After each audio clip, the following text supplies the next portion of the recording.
Assalamualaikum warahmatullahi wabarakatuh. Selamat pagi.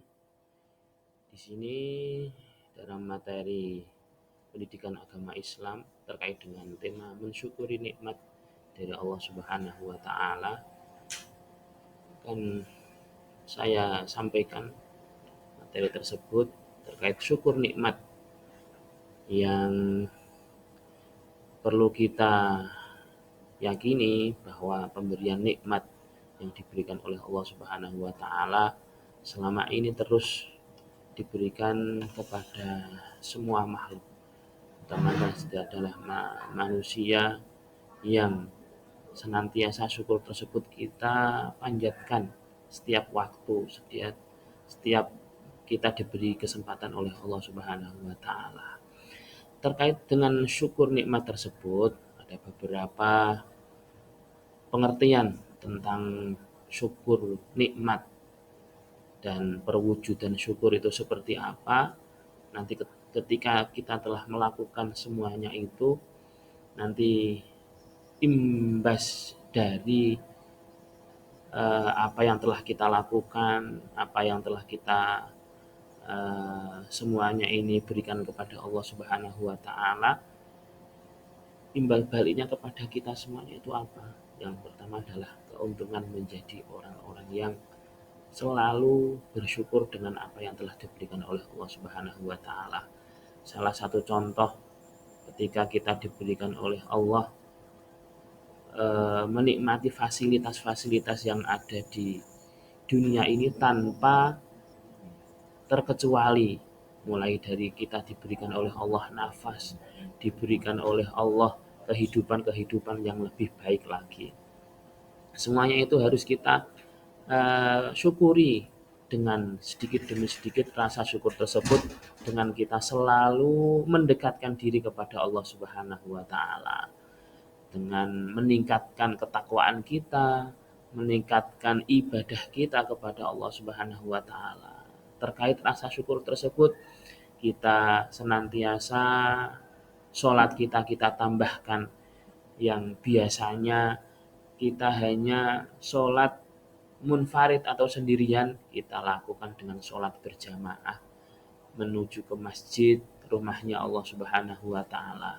Dengan itu rasa sosial, rasa tumbuh atau menjadi manusia-manusia yang eh, bertanggung jawab atas pemberian nikmat yang diberikan oleh Allah tersebut, kita apresiasikan dengan kita meningkatkan rasa ketakwaan kita kepada Allah Subhanahu wa taala.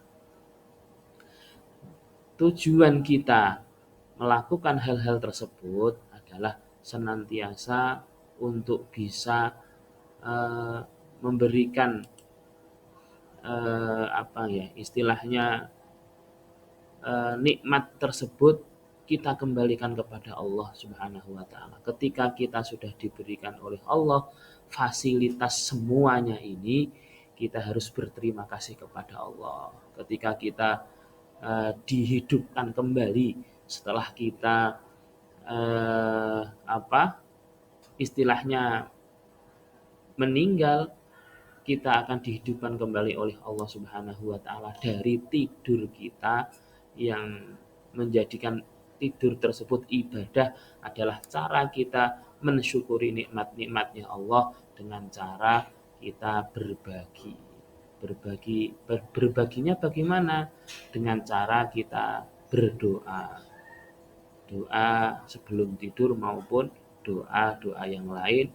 Doa-doa tersebut akan mengantarkan kita bagaimana kita sebagai manusia yang senantiasa mengabdi kepada hambanya dengan cara melakukan hal-hal yang terkecil untuk bisa kita persembahkan atas nikmat yang diberikan oleh Allah tentang fasilitas-fasilitas yang telah kita nikmati di dunia ini tanpa membayar sepeser pun.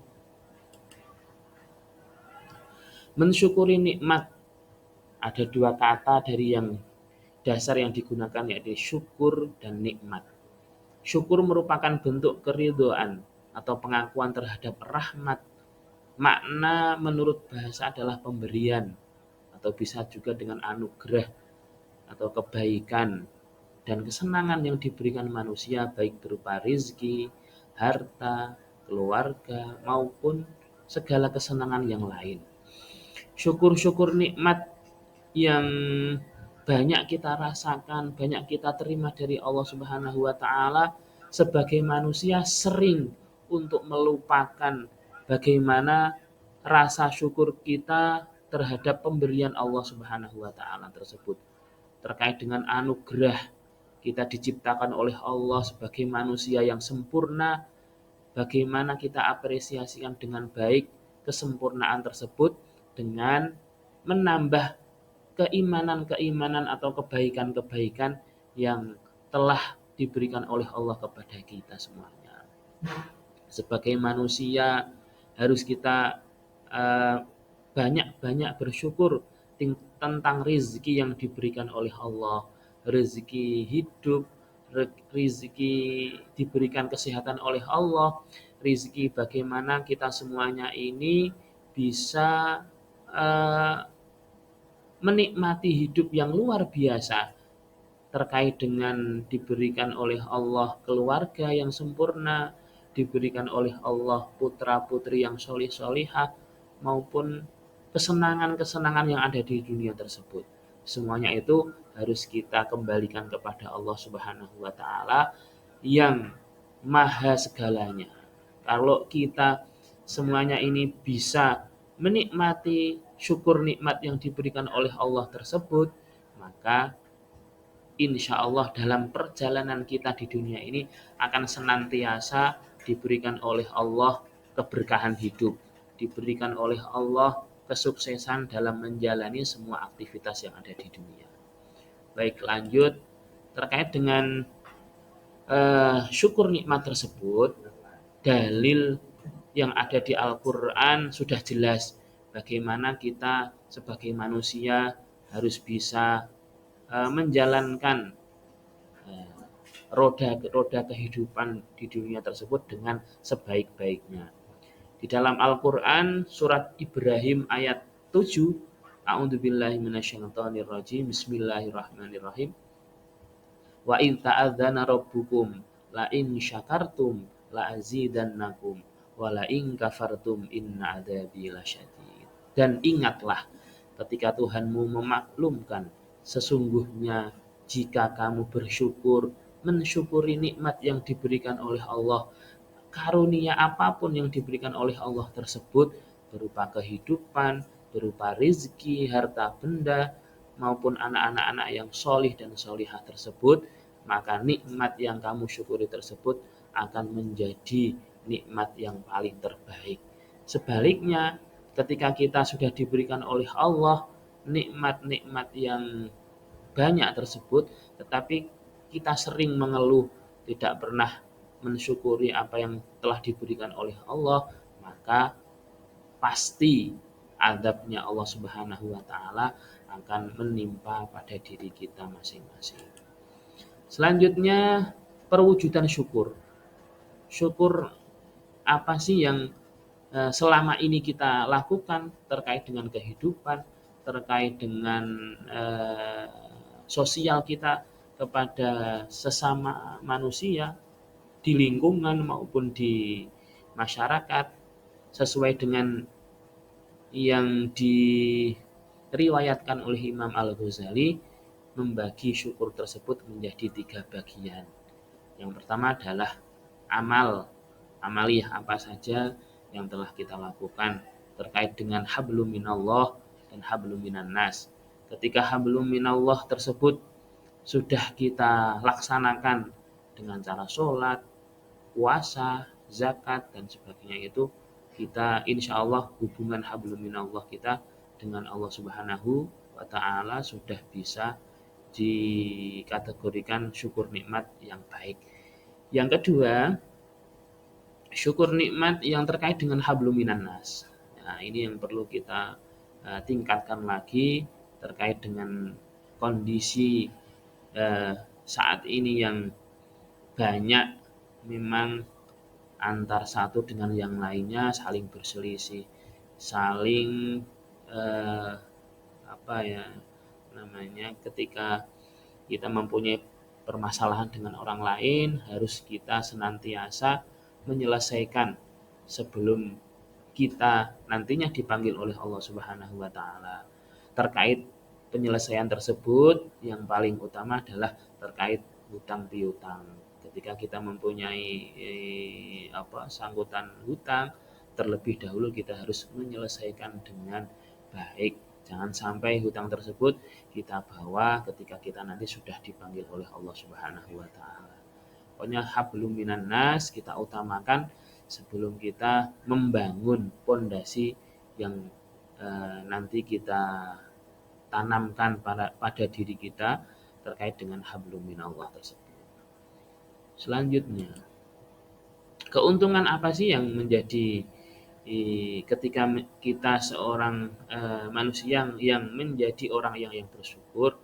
Yang pertama adalah ada beberapa keuntungan yang dapat disebutkan. Yang pertama adalah jauh lebih produktif sebagai manusia yang bisa mengembangkan ilmu dan kemampuan masing-masing itu bisa kita lakukan ketika kita sebagai manusia ini bisa produktif, bisa menjadi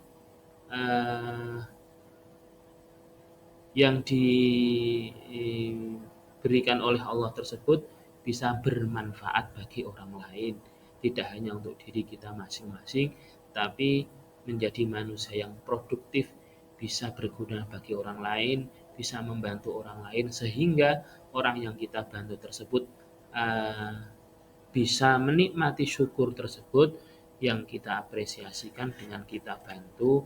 Bagaimana cara kita mendekatkan diri kepada Allah Subhanahu wa taala, tidak hanya dengan cara kita sholat, bisa dengan cara-cara yang lain. Yang kedua adalah lebih bahagia dan optimis. Selalu kita tanamkan dalam diri kita masing-masing, utamanya ketika kita bangun dari tidur, kita usahakan untuk optimisme, membangun dari jiwa kita sendiri untuk merasa bahagia, meskipun di dalam diri kita masih banyak permasalahan-permasalahan yang sangat pelik sekali, tetapi ketika kita merasa bahagia, ketika diberikan oleh Allah kesempatan pada hari ini untuk bisa membahagiakan orang lain atau bisa memberikan produktivitas dalam diri kita, maka kita usahakan dengan baik kesempatan tersebut agar bisa bermakna bagi sesama maupun bagi orang lain yang membutuhkan. Yang ketiga, manfaatnya kembali ke diri kita sendiri, itu pasti. Insya Allah kalau kita tanamkan benih-benih kebaikan di dunia ini, insya Allah akan memberikan umpan balik kepada kita. Toh kalau tidak kepada diri kita sendiri, insya Allah akan berbuah baik nantinya kepada anak-anak kita semuanya. Meskipun dalam kita melakukan aktivitas ini sudah termasuk hal-hal yang baik yang kita berikan, kok belum kebaikan tersebut belum kembali kepada diri kita, insya Allah Allah akan membalasnya ketika kita nanti mempunyai anak-anak yang solih dan solihah, dan selalu mendoakan kepada orang tuanya untuk senantiasa menjadi anak-anak yang taat kepada orang tua kita masing-masing. Di dalam Al-Quran banyak contoh-contoh bagaimana anak-anak yang menjadi anak yang solih dan solihah tersebut ketika orang tuanya masih hidup di dunia, maupun contoh ketika orang tuanya sudah dipanggil oleh Allah Subhanahu wa taala. Salah satunya sebagai anak-anak yang solih dan solihah tersebut, ketika orang tuanya sudah meninggal, berarti kita harus mengirimkan doa. Terlebih ketika kita setelah sholat, kita sempatkan untuk membacakan suratul Fatihah, hadiahnya kita berikan kepada orang-orang tua kita yang senantiasa memberikan kasih sayang kepada kita semuanya, mulai dari kecil sampai dewasa ini. Selanjutnya, dari kesimpulan dari pemaparan nikmat syukur yang saya sampaikan tersebut dapat disimpulkan berarti jadi kembali kepada kalian semuanya, jika kalian menjadi hamba yang bersyukur, maka manfaat dan maslahatnya kembali ke Anda, kembali ke Anda sendiri. Sebaliknya, jika kalian kufur, maka tunggulah kegagalan dan kesengsaraan di dunia. Apalagi pedihnya neraka akan kalian rasakan sendiri.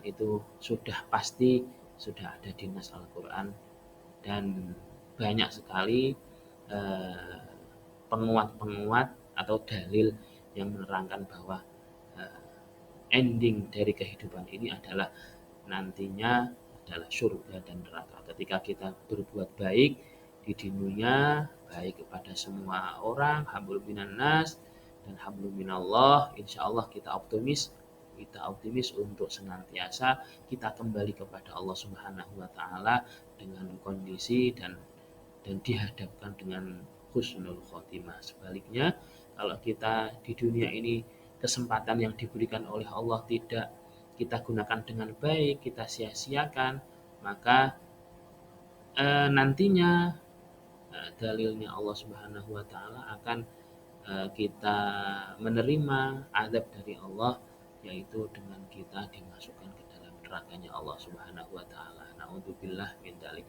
Terima kasih untuk pemaparan pada pagi hari ini, semoga bermanfaat. Wassalamualaikum warahmatullahi wabarakatuh.